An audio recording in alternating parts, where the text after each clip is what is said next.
बिस्मिल्लाहिर्रहमानिर्रहीम। अस्सलाम वालेकुम dear students. Lecture number 1 chapter number 4 जिसमें हम स्टार्ट कर रहे हैं और चैप्टर का नाम है हमारे साथ इलेक्ट्रोमैग्नेटिक इंडक्शन।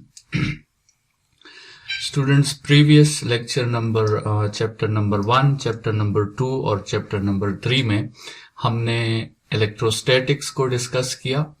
फिर हमने इलेक्ट्रोडायनामिक्स को डिस्कस किया जिसमें हमने चार्जेस को मोशन दी। चैप्टर नंबर 3 में स्टूडेंट्स हमने चार्जेस इन मोशन की वजह से मैग्नेटिक फील्ड को डिस्कस किया जिसमें हमने इलेक्ट्रिसिटी को कन्वर्ट किया मैग्नेटिज्म में, जिसको हमने नाम दिया था इलेक्ट्रोमैग्नेटिज्म। और स्टूडेंट्स, इस चैप्टर में इलेक्ट्रोमैग्नेटिक इंडक्शन में हम इलेक्ट्रोमैग्नेटिज्म का रिवर्स प्रोसेस पढ़ेंगे और इसमें स्टूडेंट्स हम मैग्नेटिज्म को कन्वर्ट करने की कोशिश करेंगे इलेक्ट्रिसिटी में।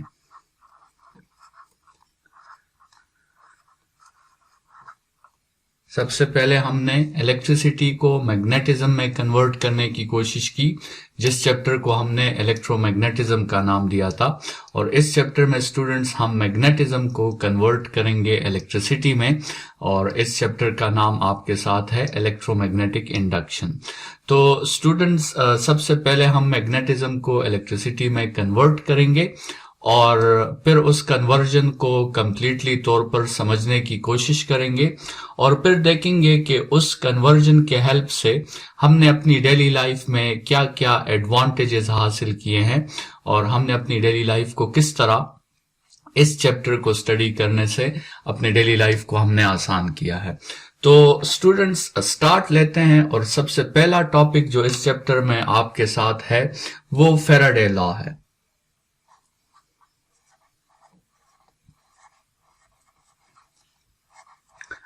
Faraday law of electromagnetic induction।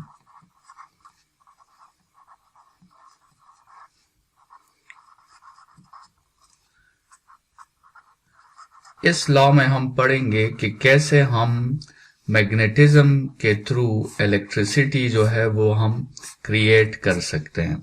तो स्टूडेंट्स, इस लॉ की अपनी स्टेटमेंट है। सबसे पहले हम वो स्टेटमेंट मेंशन कर लेते हैं और फिर एक्सपेरिमेंट्स के थ्रू उस स्टेटमेंट को जो है वो प्रूव करने की या उस स्टेटमेंट की एक्सपेरिमेंटल एनालिसिस जो है वो हम देख सकते हैं। तो फैराडे लॉ की स्टूडेंट स्टेटमेंट ये है आपके साथ। फैराडे लॉ, तो पहली बात यह है कि ये एक लॉ है जिसके थ्रू हम मैग्नेटिज्म को इलेक्ट्रिसिटी में कन्वर्ट कर सकते हैं और इसकी जो स्टेटमेंट है वो ये है कि the induced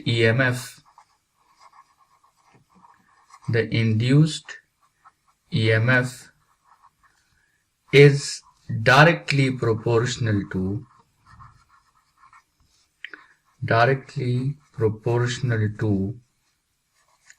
the negative time rate of change of magnetic flux।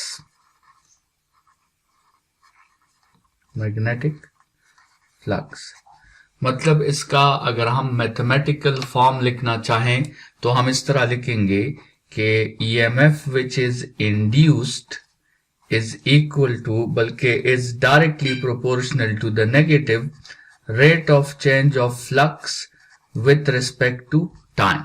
ठीक है, so induced EMF is directly proportional to rate of change of magnetic flux with respect to time या time rate of change of magnetic flux।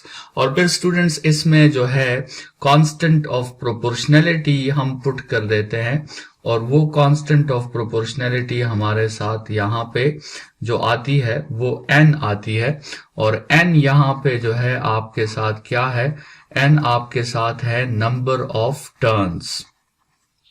ठीक है, इसमें ये delta flux by delta T जो है ये हो गया rate of change of magnetic flux. ठीक है, और ये E जो है ये तो आपके साथ EMF हो गया, ये E इंड्यूस जो है this symbol is used for the EMF which is induced in the circuit, ठीक है। और साथ में ये माइनस की जो एक्सप्लेनेशन है, ये माइनस यहाँ पे क्यों आया है, इसको हम आगे डिस्कस करेंगे फिर लेंज लॉ में। लेंज लॉ में जो है हम इस माइनस को डिटेल में एक्सप्लेन करेंगे कि ये माइनस यहाँ पे क्यों आया है। स्टूडेंट्स, फेराडे जब ये लॉ फॉर्मुलेट कर रहा था तो फेराडे ने कुछ एक्सपेरिमेंट्स किए जिसके हेल्प से उसने ये लॉ फॉर्मुलेट किया। तो वो एक्सपेरिमेंट्स उस पे थोड़ी सी बात करते हैं ताकि हम इस लॉ को जो है आसानी से समझ सके। तो सबसे पहले एक्सपेरिमेंट उसने ये किया कि उसने एक मैग्नेट लिया नॉर्थ और लेट्स सपोज ये साउथ, और मैग्नेट के सामने उसने एक कॉइल रखा और उस कॉइल में उसने एक गिल्वानोमीटर कनेक्ट कर दिया ताकि ये बात मालूम हो सके कि इस कॉइल से कोई करंट गुजरती है या नहीं गुजरती। स्टूडेंट्स, मैग्नेट भी रेस्ट में था और आपके साथ कॉइल भी रेस्ट में था। दोनों सिस्टम्स आपके साथ रेस्ट में थे। तो देखा गया कि गिल्वानोमीटर ने कोई करंट शो नहीं की। I is equal to 0। ठीक है स्टूडेंट्स, ये पहला एक्सपेरिमेंट था। अच्छा, दूसरा एक्सपेरिमेंट ये हुआ कि फेराडे ने इसके पोल्स जो है वो रिवर्स कर दिए, साउथ और नॉर्थ। ठीक है, और वही कॉइल उसके सामने रखा और उस कॉइल में एक गिल्वानोमीटर लगा दिया। अभी भी मैग्नेट भी रेस्ट में है और कॉइल भी रेस्ट में है। इस सिचुएशन में भी कॉइल ने कोई करंट, गिल्वानोमीटर ने कोई करंट शो नहीं की, मतलब आपके साथ तब भी जो है वो करंट प्रोड्यूस नहीं हुई। तो स्टूडेंट्स, इन दो केसेस को अगर हम देखें तो मैग्नेटिक फ्लक्स तो मौजूद है और फील्ड लाइंस भी मौजूद है जो इस एरिया से गुजर रहे हैं। लेट्स सपोज ये इस तरह इस लाइंस गुजर रहे हैं और यहां से लाइंस वापस साउथ की तरफ आ रहे हैं, लेट्स सपोज। ठीक है, लेकिन फ्लक्स ईएमएफ इंड्यूस नहीं हुआ, ना ही करंट इंड्यूस हुआ। तो फेराडे ने अपने एक्सपेरिमेंट्स को जारी रखा और एक्सपेरिमेंट नंबर 3 फेराडे ने कुछ ऐसा किया कि अभी वो जो है क्या करता कि मैग्नेट को वो मोशन देता नॉर्थ और साउथ, और मैग्नेट किस में था, मैग्नेट था मोशन पे। लेट्स सपोज वो मोशन था टूवर्ड्स द कॉइल, कॉइल की तरफ वो मैग्नेट को मोशन दे रहा था और ये गिल्वानोमीटर आपके साथ लगाया गया। तो जब कॉइल को वो मोशन मैग्नेट को वो मोशन दे रहा था तो इस बार जो है गिल्वानोमीटर ने करंट डिटेक्ट किया। इस बार गिल्वानोमीटर ने शो किया कि कुछ ना कुछ करंट जो है आपके सर्किट से मूव हो रहा है। तो ये वो मेन एक्सपेरिमेंट थी जो फेराडे इसमें कामयाब हो गया और इसने ये बात देख ली कि हाँ, हम मैग्नेटिज्म को इलेक्ट्रिसिटी में कन्वर्ट कर सकते हैं। अच्छा, एक्सपेरिमेंट नंबर 4 स्टूडेंट्स आपके साथ ये हुआ कि आपके साथ अभी वो जो है नॉर्थ पोल, ये लेट्स सपोज मैग्नेट है नॉर्थ और साउथ, और मैग्नेट को हम दोबारा मोशन दे रहे हैं, लेकिन इस बार हम मैग्नेट को away from the coil motion दे रहे हैं और वही कॉइल है और वही गिल्वानोमीटर आपके साथ कनेक्ट है। तो स्टूडेंट्स, इस केस में भी गिल्वानोमीटर ने आपको करंट शो किया, लेकिन एक बात जो देखी गई इस अपर केस में और इस लोअर केस में, अगर लेट्स सपोज इस केस में करंट अगर क्लॉकवाइज था फॉर एग्जांपल, तो इस दूसरे केस में करंट आपके साथ एंटी क्लॉकवाइज हो गया, मतलब करंट ने जो है अपनी डायरेक्शन वो चेंज कर दी। जब मैग्नेट का north pole towards the coil move कर रहा था तो करंट एक डायरेक्शन में थी, और जब मैग्नेट का north pole away from the coil move कर रहा था तो उस वक्त जो करंट थी स्टूडेंट्स वो दूसरी डायरेक्शन में थी। ये कुछ ऑब्जर्वेशंस हैं जो फेराडे जो है अपने साथ मेंशन कर रहा था फेराडे ये ऑब्जर्वेशंस अपने साथ जो है वो डेटा बना रहा था। ठीक है, पहले 2 एक्सपेरिमेंट्स में उसने करंट जो है वो ऑब्जर्व नहीं की, दूसरे 2 एक्सपेरिमेंट्स में उसने करंट ऑब्जर्व की, लेकिन उसने साथ में ये भी ऑब्जर्व किया कि नॉर्थ पोल को टूवर्ड्स मोशन देने के लिए करंट एक डायरेक्शन में जाती है और नॉर्थ पोल को अवे मोशन देने के लिए करंट दूसरे डायरेक्शन में जाती है। स्टूडेंट्स, फेराडे ने एक्सपेरिमेंट्स कंटिन्यू रखें और उसमें जो नेक्स्ट एक्सपेरिमेंट हुआ, एक्सपेरिमेंट नंबर 5, उसमें उसने मैग्नेट को रेस्ट में रखा, लेकिन कॉइल को जो है गैल्वानोमीटर के साथ मैग्नेट के नॉर्थ पोल की तरफ मूव करने लगा। इस वक्त मैग्नेट जो है वो रेस्ट में था और कॉइल जो है वो मोशन में था।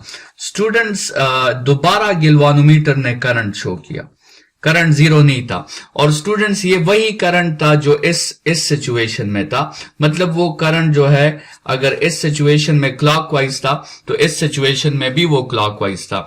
फिर एक्सपेरिमेंट नंबर 6 जो फेराडे ने किया वो ये था कि अभी वही मैग्नेट आपके साथ रेस्ट में है नॉर्थ और साउथ, और कॉइल को मैग्नेट से अवे मूव किया गया, मतलब इस नॉर्थ पोल से अवे मूव किया गया। तो जब अवे मूव किया गया तो स्टूडेंट्स दोबारा गैल्वानोमीटर ने करंट शो की और ये उसी डायरेक्शन में थी जो ये वाली थी, मतलब एंटी क्लॉकवाइज जो है वो डायरेक्शन थी। ये कुछ 6 एक्सपेरिमेंट्स थे जिसको जो है फेराडे ने अंडरटेक किया, और इस एक्सपेरिमेंट्स के रिजल्ट्स उन्होंने अपने साथ मेंशन कर लिए कि कब करंट होती है और कब करंट नहीं होती, और अगर होती है तो वो करंट किस डायरेक्शन में होती है। स्टूडेंट्स, इन सब रिजल्ट्स को फेराडे ने इस तरह फॉर्मुलेट किया। फेराडे ने कहा कि पहली बात, जैसे हमने कहा कि जब आपके साथ कॉइल और मैग्नेट दोनों रेस्ट में हो तो फिर आपके साथ करंट जो है 0 होती है और ईएमएफ भी आपके साथ 0 होती है। ये पहला पॉइंट था जो फेराडे ने ऑब्जर्व किया। अच्छा, दूसरा पॉइंट स्टूडेंट्स जो फेराडे ने ऑब्जर्व किया वो ये था कि अगर कॉइल मोशन में हो और मैग्नेट जो है वो रेस्ट में हो तो फिर स्टूडेंट्स करंट भी आपके साथ 0 नहीं होती, और अगर करंट 0 नहीं है तो करंट का सोर्स कैसे 0 हो सकता है, ईएमएफ भी फिर आपके साथ 0 नहीं होगी। स्टूडेंट्स, तीसरी सिचुएशन उसने ऑब्जर्व की कि जब मैग्नेट मोशन में हो, कॉइल रेस्ट में हो, मैग्नेट किस में हो, मैग्नेट मोशन में हो, तो उस केस में भी करंट आपके साथ 0 नहीं होती, और जैसे हमने कहा अगर करंट 0 नहीं है तो करंट का सोर्स भी फिर मौजूद होगा, ईएमएफ भी फिर आपके साथ जरूर मौजूद होगा। अच्छा, ये जो एक्सपेरिमेंट्स फेराडे ने किए तो फेराडे को ये बात पता चल गई कि what is the cause of EMF and current. ये ईएमएफ और करंट जो है ये किसकी वजह से प्रोड्यूस हो रहा है, इसका मेन कॉज क्या है। तो स्टूडेंट्स, फेराडे को जाहिरी तौर पे मालूम हुआ कि इसका कॉज है relative motion of magnet and coil.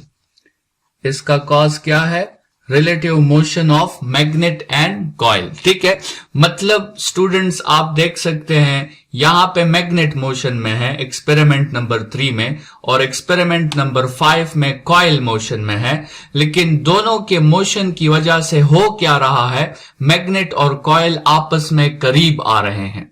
इन दोनों एक्सपेरिमेंट्स में, एक्सपेरिमेंट नंबर 3 में और एक्सपेरिमेंट नंबर 5 को अगर आप लॉजिकली देखो तो आप देखो कि चाहे जो भी बॉडी मोशन में है, वो जरूरी नहीं है कि जो बॉडी मोशन में है, जरूरी ये है कि मैग्नेट और कॉइल आपस में करीब आ रहे हैं। और एक्सपेरिमेंट नंबर 4 और एक्सपेरिमेंट नंबर 6 में आप देख लो, ये बात जरूरी नहीं है कि कौन सी बॉडी मोशन में है, जरूरी ये बात है कि मैग्नेट और कॉइल एक दूसरे से दूर जा रहे हैं। तो या तो रिलेटिव मोशन में मैग्नेट और कॉइल का आपस में करीब आना जरूरी है for the production of EMF and current, और या फिर रिलेटिव मोशन में मैग्नेट और कॉइल का आपस से दूर जाना जरूरी है। तो उसे लगा कि EMF का जो कॉज है या करंट का जो कॉज है, EMF क्यों इंड्यूस होगा या करंट क्यों इंड्यूस होगा, क्योंकि आपके साथ मैग्नेट और कॉइल जो है वो रिलेटिव मोशन में है। लेकिन स्टूडेंट्स, इस कॉज को फेराडे ने फिजिकल कॉज का नाम दिया। इस कॉज को फेराडे ने क्या नाम दिया? इस कॉज को फेराडे ने नाम दिया फिजिकल कॉज। स्टूडेंट्स, ये तो जाहिरी हमें ये लगता है कि आपके साथ मैग्नेट और कॉइल का जो डिस्टेंस है, अगर वो चेंज होगा, वो डिक्रीज होगा या वो फिर इंक्रीज होगा, तो आपके साथ EMF डेवलप हो जाएगी, आपके साथ EMF इंड्यूस हो जाएगी, और उस इंड्यूस्ड EMF की वजह से फिर सर्किट में करंट भी इंड्यूस हो सकती है। ये रिलेटिव मोशन, ये तो इसका फिजिकल कॉज है। तो फिर स्टूडेंट्स, फेराडे ने ये सोचना शुरू किया कि इसका एक्चुअल कॉज क्या है। मतलब ये कि इस रिलेटिव मोशन की वजह से ऐसा हो क्या रहा है जिसकी वजह से ये आपके साथ इंड्यूस्ड EMF डेवलप हो रही है या इंड्यूस्ड करंट डेवलप हो रही है। मतलब इस रिलेटिव मोशन की वजह से ऐसी कौन सी प्रॉपर्टी है जो आपके साथ जन्म लेती है, और उसी प्रॉपर्टी की वजह से आपके साथ उस सर्किट में EMF और करंट इंड्यूस हो जाता है। तो फेराडे ने सोचना शुरू कर दिया कि what is the actual cause.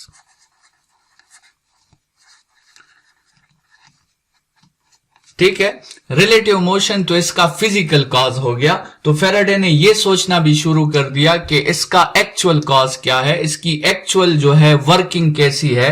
तो स्टूडेंट्स, नेक्स्ट पेज पे जाते हैं और एक्चुअल कॉज पे आप बात करते हैं कि what is the actual cause of induced EMF। So actual cause of E induced और I induced। फेराडे के एक्सपेरिमेंट में जैसे हमने बात की थी कि ये पहले जो 2 एक्सपेरिमेंट्स फेराडे ने किए थे, इसमें तो आपके साथ कोई EMF या करंट डेवलप नहीं हो रहा था, लेकिन ये बाकी 4 एक्सपेरिमेंट स्टूडेंट्स, इसमें EMF और करंट डेवलप हो रहे थे। तो इनमें से किसी एक एक्सपेरिमेंट को हम उठाते हैं और देखने की कोशिश करते हैं कि एक्चुअल कॉज जो है वो क्या है। लेट्स सपोज हम ये एक्सपेरिमेंट उठाते हैं जिसमें ये मैग्नेट है नॉर्थ और साउथ, और इस मैग्नेट के सामने एक कॉइल पड़ा हुआ है, और हम इस मैग्नेट को अवे मूव करा रहे हैं। ठीक है, तो स्टूडेंट्स, ये इसकी इनिशियल पोजीशन है, और थोड़ी देर बाद कॉइल अपनी जगह पे, और ये मैग्नेट थोड़ा सा जो है ये लेट्स सपोज अभी पीछे हो गया है। ठीक है, फिलहाल आपके साथ डिस्टेंस ये है, और अब डिस्टेंस आपके साथ थोड़ा सा ज्यादा हो गया है। ठीक है, तो कंसिडर करें कि फिलहाल इस मैग्नेट से जो लाइंस गुजर रहे हैं, जो मैग्नेटिक फील्ड लाइंस हैं, वो इस एरिया के साथ लिंकेज कर रहे हैं, वो इस एरिया से गुजर रहे हैं। तो लेट्स सपोज आप कंसिडर करें कि पहले इस एरिया से 4 लाइंस गुजर रहे हैं, लेकिन जब आप इस मैग्नेट को दूर ले जाओगे तो हो सकता है कि एक लाइन जो पहले इस एरिया से गुजर रहा था, हो सकता है अब वो लाइन, बल्कि हो सकता है कि 2 लाइंस जो पहले इस एरिया से गुजर रहे थे, अब वो इस एरिया से ना गुजरे। तो इस मोशन की वजह से पहले उस एरिया से 2 लाइंस गुजर रहे थे, और अब उस एरिया से पहले उस एरिया से 4 लाइंस गुजर रहे थे, अब उस एरिया से दो लाइंस गुजर रहे हैं। तो स्टूडेंट्स, इस रिलेटिव मोशन की वजह से एक काम तो हो गया, आपको पता चल गया होगा कि due to the physical cause, और फिजिकल कॉज क्या है, वो है आपके साथ relative motion. Due to this physical cause what happened, that आपके साथ क्या चेंज हो गया, आपके साथ आ गया चेंज इन मैग्नेटिक फ्लक्स। आपके साथ मैग्नेटिक फ्लक्स जो है वो चेंज हो गया। मतलब पहले उस एरिया से 4 लाइंस गुजर रहे थे और अब उस एरिया से 2 लाइंस गुजर रहे हैं। तो आपके साथ मैग्नेटिक फ्लक्स में क्या आ गया है, चेंज आ गया है। इनिशियल फ्लक्स जो है वो 4 लाइंस पर यूनिट एरिया थी और फाइनल फ्लक्स जो है अब वो 2 लाइंस पर यूनिट एरिया है। तो स्टूडेंट्स, आपके साथ जो है क्या डेवलप हो गया है, आपके साथ चेंज इन फ्लक्स जो है वो डेवलप हो गया है। तो यही चेंज इन फ्लक्स जो डेवलप हुआ, इसको फैराडे ने एक्चुअल कॉज कह दिया। एक्चुअल कॉज क्या है, एक्चुअल कॉज है चेंज इन फ्लक्स। ठीक है, चाहे स्टूडेंट्स फिजिकल कॉज जो भी हो, चाहे आप रिलेटिव मोशन दे या चाहे आप कोई दूसरा तरीका अप्लाई कर दें, लेकिन हर फिजिकल कॉज से अगर ये चीज हो सकती है, अगर उस एरिया के अक्रॉस नंबर ऑफ लाइंस में कमी या ज्यादती आ सकती है, तो स्टूडेंट्स उस केस में आपके साथ ईएमएफ इंड्यूस्ड होगा, उस केस में आपके साथ करंट भी इंड्यूस हो सकता है। लेकिन ये चीज जरूरी है और ये है इसका एक्चुअल कॉज, ये चीज मस्ट है। और इसी बात को जो है फैराडे ने फिर अपने लॉ में पेश कर दिया था, जिसकी स्टेटमेंट ऑलरेडी जो है आपके साथ मेंशन है कि the induced EMF is directly proportional to the negative rate of change of magnetic flux. ठीक है, मैग्नेटिक फ्लक्स चेंज होना चाहिए। इंड्यूस्ड ईएमएफ के लिए मैग्नेटिक फ्लक्स का चेंज होना वो आपके साथ मस्ट है। अगर मैग्नेटिक फ्लक्स किसी एरिया से चेंज होगा तो स्टूडेंट्स वो एरिया जो है, वो कॉइल जो है वो अपने आप में ईएमएफ इंड्यूस करेगा। और अगर पाथ कंप्लीट है तो फिर वो इंड्यूस्ड ईएमएफ स्टूडेंट्स उस पाथ में करंट भी सर्कुलेट कर सकती है। स्टूडेंट्स, हमने शायद चैप्टर नंबर 2 में सोर्सेज ऑफ ईएमएफ की बात की थी, अगर आपको याद हो, सोर्सेज ऑफ ईएमएफ की। उसमें हमने कहा था कि आपके साथ एक सोर्स ऑफ ईएमएफ है बैटरी, दूसरा सोर्स ऑफ ईएमएफ है सेल, तीसरा सोर्स ऑफ ईएमएफ है सोलर सिस्टम। ठीक है, आपके साथ चौथा सोर्स ऑफ ईएमएफ है जनरेटर। लेकिन ये जो स्टूडेंट सोर्सेज हैं ये सारे हैं फिजिकल सोर्सेज। फिजिकल सोर्सेज मतलब ये आपको सर्किट में नजर आएंगे और इसकी वजह से जो ईएमएफ पैदा हो जाता है उसके साथ आपने वर्ड यूज करना है प्रोड्यूस्ड का। ये सोर्सेस क्या करते हैं, ये ईएमएफ को प्रोड्यूस करते हैं।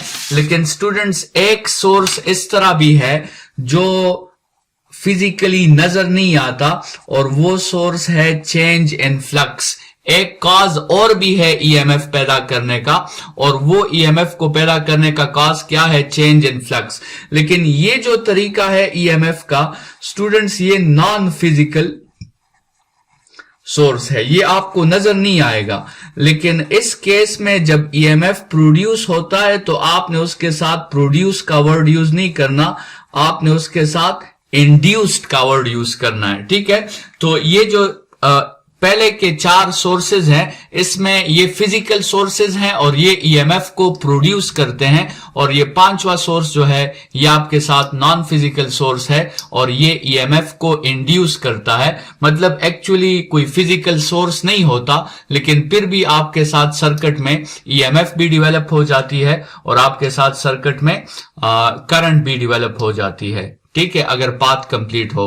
तो स्टूडेंट्स आज के लेक्चर को हम यहाँ पे वाइंड अप करते हैं। फैराडे लॉ में कुछ और बातें भी हैं जो हम नेक्स्ट लेक्चर में फिर डिस्कस करेंगे। इस माइनस के साइन को भी डिस्कस करेंगे और साथ में ये तो हमने सिर्फ चेंज इन फ्लक्स की बात कर दी। इस चेंज इन फ्लक्स को हम टाइम के साथ भी रिलेट करेंगे कि जो फैराडे लॉ में आपके साथ इंड्यूस्ड ईएमएफ है वो डायरेक्टली प्रोपोर्शनल है सिर्फ फ्लक्स को नहीं, बल्कि वो प्रोपोर्शनल है the rate of change of flux. मतलब वो चेंज इन फ्लक्स जो आ रहा है वो कम टाइम में आ रहा है या वो ज्यादा टाइम में आ रहा है, उसको भी ये प्रोपोर्शनल है। तो उस पे इंशाल्लाह जो है नेक्स्ट लेक्चर में बात होगी और नेक्स्ट लेक्चर में हम कोशिश करेंगे कि ये माइनस साइन भी हम एक्सप्लेन कर सके कि माइनस साइन आपके साथ कैसे आता है। इस लेक्चर के लिए इतना ही।